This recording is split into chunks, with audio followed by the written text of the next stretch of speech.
There is a place in Indonesia that is just extraordinary and that few people seem to know about. It has some of the most stunning landscapes in Southeast Asia, yet it is very much a hidden gem. And locals are actually hoping for some more tourists to come, as this will help them protect this natural area. So, let me show you this incredible place. I'm in Rammang Rammang in southern Sulawesi in Indonesia, and this place really actually reminds me of places in Vietnam. Or maybe you know this kind of landscape from places in southern China or in Thailand, because here there are lots of karst mountains. And actually this is one of the largest karst mountain regions in the world.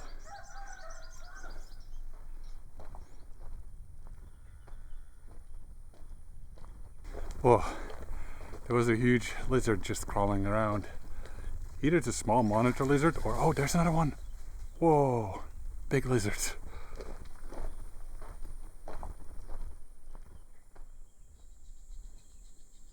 Depending on which source you believe, it's actually the world's second or third biggest karst mountain area. In total, it's roughly the size of Singapore. Can you believe that the rocks here were just getting crunched up and used as a construction material? And that there were almost going to be a dozen marble mining operations here? Luckily, locals intervened and advocated for its protection. And happily, in 2022, it was made a UNESCO Global Geopark. And now Rammang Rammang is a fledgling ecotourism destination. Getting here is actually very easy if you're starting in Makassar, which is the nearby capital city of Sulawesi, but since I came from the north, it actually proved a little more difficult for me. So getting here this morning was kind of interesting. I took a bus from Rantepao in central Sulawesi, which is a night bus, and I was under the impression that I would arrive here around maybe 7 in the morning, and you just have to ask the driver to drop you off at Rammang Rammang instead of Makassar, which is the big city here. And I woke up at 3 a.m. and they kicked me out of the bus already. We were there way sooner than I anticipated. So there I was, in the dark, next to a main road. It's not in the town is somewhere far away from the main road. No taxis, no nothing, of course. So there was nothing to do for me but to get my backpack and start walking through the dark to the little village here. And at first it was a bit creepy because you're going past the trucks that are whooshing by and things like that. But eventually I realized, this is actually probably a very nice environment during the day, because I heard the frogs and I saw the stars at night, and actually turned into a really nice night walk. And I knocked on the door of the guest house, feeling a little bit embarrassed because I didn't want to wake anyone up. But they let me in, fortunately. And it turned out that there's 3 other guests of the guest house. They were all not sleeping for other reasons.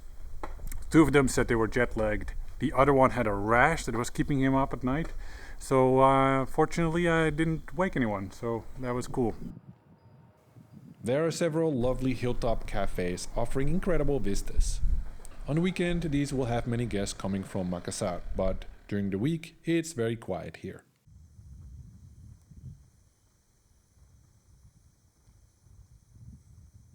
Such beautiful surroundings here. That there especially I feel like is the kind of the Jurassic Park corner. It is very wild there. I love these karst landscapes. They're also dynamic and interesting.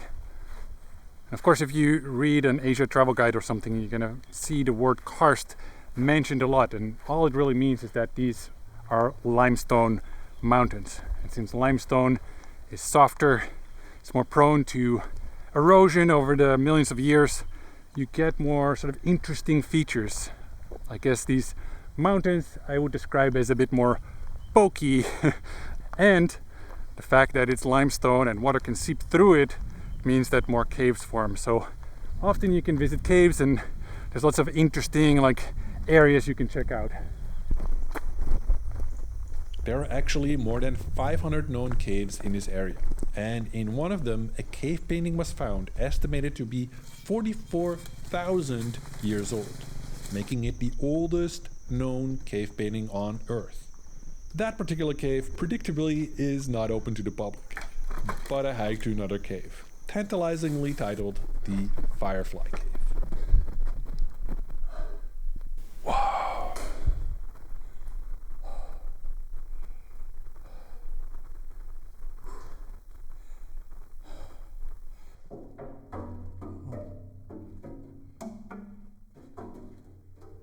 music. Music in music. So I didn't know what to expect of this cave. It's called the Firefly Cave. And when you get inside, actually there's all these little twinkles of minerals in the rocks. And there's these beautiful formations of stalagmites and stalactites here. It's absolutely stunning. You have to crawl up some ladders here that seem a bit precarious. I actually fell before the cave into a ditch, but the man who was here immediately found a natural remedy from the bushes, and I was like, I've got the medicine for you. So I actually feel a lot better already.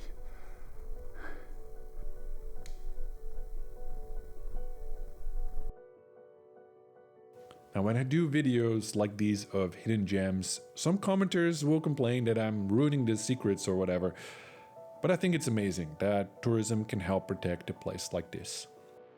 Sustainable ecotourism actually provides over 200 jobs here, including to this very friendly boat driver who's taking me deeper into the park. Uh-oh. Problem?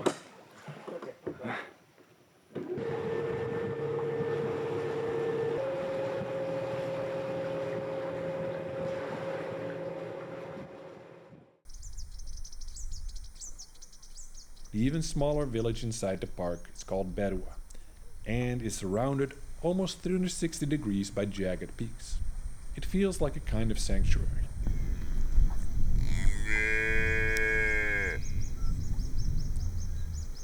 I'm trying to hang out here a little bit longer until the sun fully sets, because as rumor has it, there's going to be a big show here. There's going to be lots and lots of bats, if I'm lucky. Time for a quick call with the home front.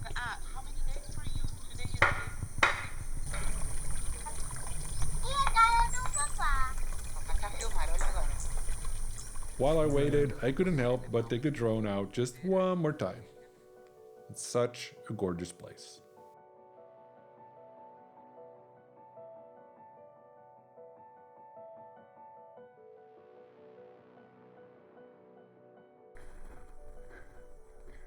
I'm beginning to be skeptical that there will be any bats.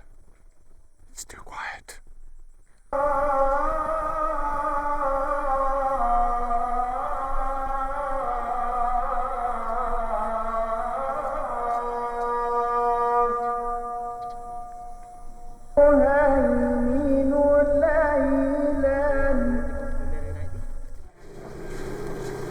Okay, change of plan.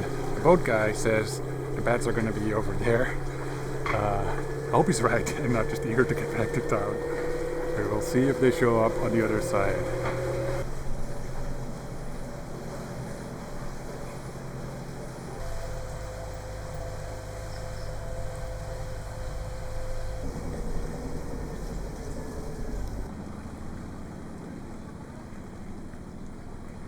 Whoa.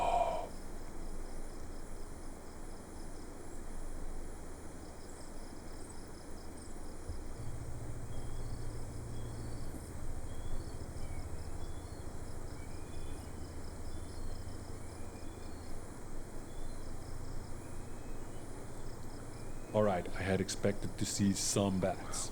I had not expected to see a relentless torrent of bats getting absolutely chundered out of a cave. This is thousands of them. This is nuts.